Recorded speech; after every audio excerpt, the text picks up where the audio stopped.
Egyptians wearing eye patches gathered in Cairo's Tahrir Square on Friday to pay tribute to those who have been wounded in the eye during the recent clashes in the Egyptian capital, often victims of the rubber bullets fired by security forces.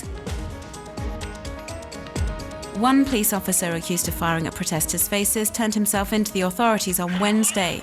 Lieutenant Mahmoud Sobi El-Shinawi was tracked down and identified by protesters after this video was posted online and circulated all over the net. His face has appeared on wanted posters which were distributed across Tahrir Square, and his personal information was released online. And it's not just protesters accusing riot police of deliberately aiming at faces when trying to suppress the unrest. One local NGO says it knows of at least 60 cases of demonstrators suffering wounds to the face, and this in just one Cairo hospital alone.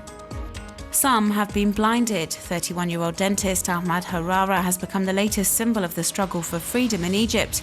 He lost one of his eyes during the revolution that led to the ouster of Hosni Mubarak at the beginning of the year, and on the 19th of November, as he was taking part in recent demonstrations, a rubber bullet penetrated his other eye, leaving him totally blind.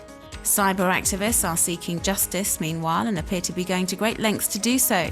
They're currently looking for a second eye hunter policeman who's apparently been boasting of aiming at protesters via social media platforms. If anything happens to me, know that the regime does not fear the prisoners, but those who do not forget them.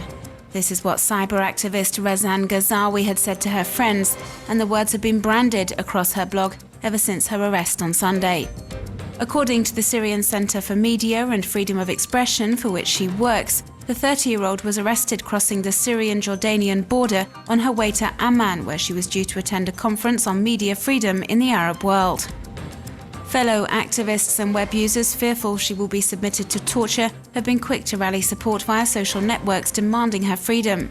She's a prominent blogger who was born in the United States and is one of the few people in Syria posting under their real name. Razan Ghazawi has been highly involved ever since the Syrian uprising began over 8 months ago, and has been particularly outspoken on activists' arrests and the violations of human rights committed by the Bashar al-Assad regime. She recently displayed a photo of filmmaker and cyber activist Firaz Fayyad, who was reportedly arrested at Damascus airport last week, as her Twitter avatar.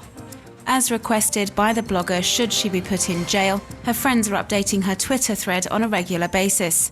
She's also asked them to deactivate her Facebook account, most probably to protect her contacts from the authorities. It's suspected the regime tortures cyber activists into giving up their passwords in order to infiltrate their networks.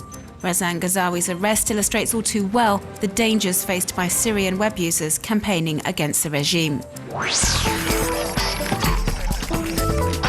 Debbie and Ron Austin are no longer able to pay off their real estate loan. They're on the brink of being evicted from their house in Portland, but in this video they affirm they will not be leaving their home.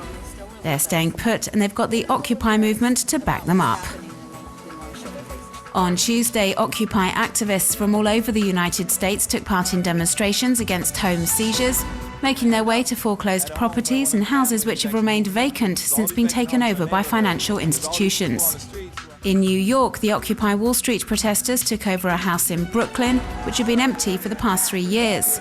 As blogger Javier Soriano says, the activists went on to help Alfredo Carrasquillo, his wife, and their 2 children move into this house. This family had been left homeless after the council decided to block housing benefits as part of the city's austerity plan. Carolyn Gage is one of the organisers of the San Francisco movement against home evictions. In this video, she condemns the foreclosures, saying the banks have been bailed out with billions of dollars of taxpayers' money. And people threatened with expulsion have been sharing their stories online and on this site in particular, where they can also ask for Occupy activists' help in protecting their home. The movement is called Occupy Our Home and is set to gain ground across the US in the days to come.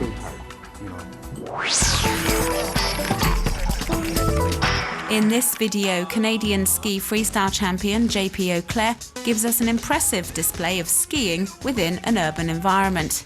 And as you can see, the extreme sportsman only needs a tiny bit of snow to get around his hometown of Rossland in British Columbia.